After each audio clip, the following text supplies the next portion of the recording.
सभी किसान साथियों को नमस्कार। मैं आशुतोष शर्मा, आपका हार्दिक स्वागत है खेती के जादूगर यूट्यूब चैनल पर। आज हमारे साथ हैं गोपाल चाचा जी, जो कि मोटर डालने के इनके पास एक जुगाड़ है, ट्रैक्टर की भी है और गाड़ी की भी है। तो आज हम इनसे जानेंगे मोटर डालने में कितना समय लगता है, कितने फिट पाइपलाइन तक मोटर डल जाती है और कौन कौन से पाइप की मोटर डल जाती है, जैसे 2 इंच लाइन हो गई, 2.5 इंच लाइन हो गई और 3 इंच लाइन हो गई। आप बताएंगे। मेरा नाम गोपाल लोधी है। मेरे पास 2 मशीन है जी निकालने की। 1000 फुट तक इससे अपन निकाल सकते हैं। अच्छा, एक और और पाइपलाइन कौन कौन सी निकाल सकते हैं? 2 इंची, 2.5 इंची, 3 इंची। अच्छा, तीनों पाइपलाइन इससे तीनों लगभग पाइपलाइन निकल जाती हैं। और 1.5 एक इंची भी निकल जाती है। हेडपम्प वाली होती है ना, वो भी अच्छा, निकाल सकते हैं। हेडपम्प वाली भी निकल जाती है। हाँ। और एक 1000 फीट तक लगभग लगभग निकल जाती है। 1000 फुट तक इससे अपन ने निकाल के देख लिया अच्छा, है। और जैसे किसी की मोटर नीचे गिर जाती है बोर में, वो भी निकाल हाँ, वो देते भी हो आप? निकल जाती है। फंस जाए, पाइप लेके जा रही है तो वो निकल जाती है। अच्छा। और जैसे मोटर अकेली, मोटर पंखा दोनों गए तो वो भी निकल जाती अच्छा, है। मोटर पंखा दोनों में वो भी निकल दोनों जाती है। निकल जाती और जैसे मोटर फंस जाती है कहीं, है। हाँ, फंस खिंच जाती नहीं पाती है। ऊपर, हाँ, वो भी निकाल वो देते भी हैं आप? निकाल दी है। और आगे आपको क्लिप डाल दूंगा मैं कैसे निकलती है और कैसे डालते हैं मोटर को, उसके बारे में। और इसमें कुछ ये सिस्टम है, देसी जुगाड़ है। देसी जुगाड़ है, वो तो जीप पे बनी हुई है, इससे निकालते कितने हैं। लोग लगते हैं इसको चलाने में? हाँ, 2 वर्कर लगते हैं बस। अच्छा, 2 वर्कर। 2 वर्कर ही और चला सेफली रहे। मोटर निकल जाती है। जो पहले निकाला करते थे चैन पुली से, उससे दिन भर लग जाया अरे इससे करता था। बहुत कम समय लगता है। 300 फुट मोटर में 40-45 मिनट लगते हैं निकालने 40-45। और सेफ्टी भी बहुत है इसमें। एक सेफ्टी यहाँ दी हुई है कि मोटर खिसकने का कोई गुंजाइश नहीं है। एक सेफ्टी यहाँ है और एक सेफ्टी इधर, दो सेफ्टी लग जाती है। जी बिल्कुल।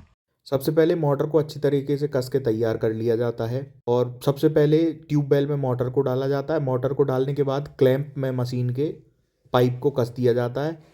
जो मशीन में चैन पुली का सिस्टम है, उससे दूसरे पाइप को उठाया जाता है, जिसको अब बोरिंग में डालेंगे। और ये करीबन 20 फीट का पाइप होता है और मशीन का जो टावर है उसकी ऊंचाई लगभग 25 फीट के लगभग होती है, तो जिससे 20 फुट तक का पाइप आसानी से डल जाता है। मशीन में एक गियर बॉक्स होता है, जिसमें एक हैंडल होता है और एक ब्रेकिंग सिस्टम होता है। ब्रेक लगाने से जहां आप रोकना चाहते हैं वहां रुक जाती है, और दूसरा हैंडल होता है उसको उठाने के लिए और नीचे डालने के लिए।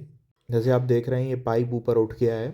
इसको पूरा उठाने के बाद सॉकेट में कसा जाता है। सॉकेट में कसने से पहले थोड़ा सा पानी डाल देते हैं, जिससे जो कचरा लगा है और अच्छे से चूड़ी आपस में बैठ सकें, सॉकेट की और पाइप की। उसके बाद इसको हाथ से टाइट किया जाता है, जितना ये हाथ से टाइट होता है उतना। उसके बाद फिर चाबी पानों का उपयोग किया जाता है। उसके बाद मोटर को नीचे डाला जाता है और केबल जो है वो हर 20 फीट पे एक प्लास्टिक की पतली रस्सी से बांध दी जाती हैं, जिससे क्या हो, केबल आपस में उलझे ना और अच्छे से टाइट बंधी रहें, तो जिससे बाद में भी हमें मोटर निकालने में समस्या ना हो, क्योंकि फंसने की समस्या होने लगती है अगर केबल को अच्छे से नहीं बांधते हैं तो। हमारे यहाँ जो वाटर लेवल है वो लगभग 150 फीट से लेकर 300 फीट तक है। कुछ लोकेशंस पे 150 से 200 फीट भी है और कुछ लोकेशंस पे 300 फीट तक वाटर लेवल है। तो इन मशीनों के माध्यम से क्या हो गया है कि मोटर डालना निकालना बहुत सरल हो गया है। पहले क्या होता था, चैन पुली से दिन दिन भर एक मशीन मोटर को निकालने में लग जाता था। जैसे हमारी मोटर की बाइंडिंग जल गई थी अभी, तो इसी मशीन से हमने उसको निकाला। 300 फीट निकालने में लगभग 40 से 45 मिनट सिर्फ लगे। और पहले जो चैन पुली से निकालते थे उससे 10 घंटे तक उसमें लग जाते थे निकालने में, और जो लेबर है वो भी ज़्यादा लगती थी। 7-8 लोग उसमें लगते थे निकालने में। इस मशीन को वैसे 2 लोग ही ऑपरेट कर सकते हैं। पाइप को अच्छे से सॉकेट में बिठा के और पानी की मदद से उसको कस दिया जाता है।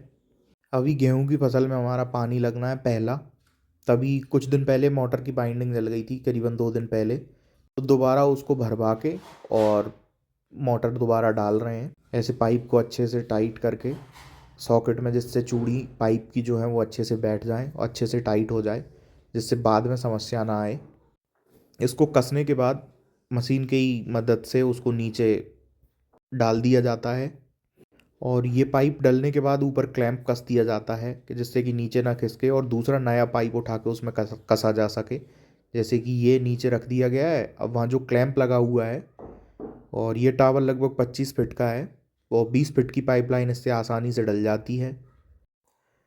पाइप जब अंदर चला जाता है तो नीचे जो क्लैंप लगा हुआ है उसको अच्छे से कस दिया जाता है, जिससे दूसरा नया पाइप उठाया जा सके। इससे ट्यूबवेल में मोटर डालना निकालना बहुत आसान हो गया है और समय भी कम लगता है। उम्मीद करता हूँ आपको ये जानकारी पसंद आई होगी। ऐसी जानकारी देखने के लिए खेती के जादूगर यूट्यूब चैनल को सब्सक्राइब जरूर करें। आपका बहुत बहुत धन्यवाद।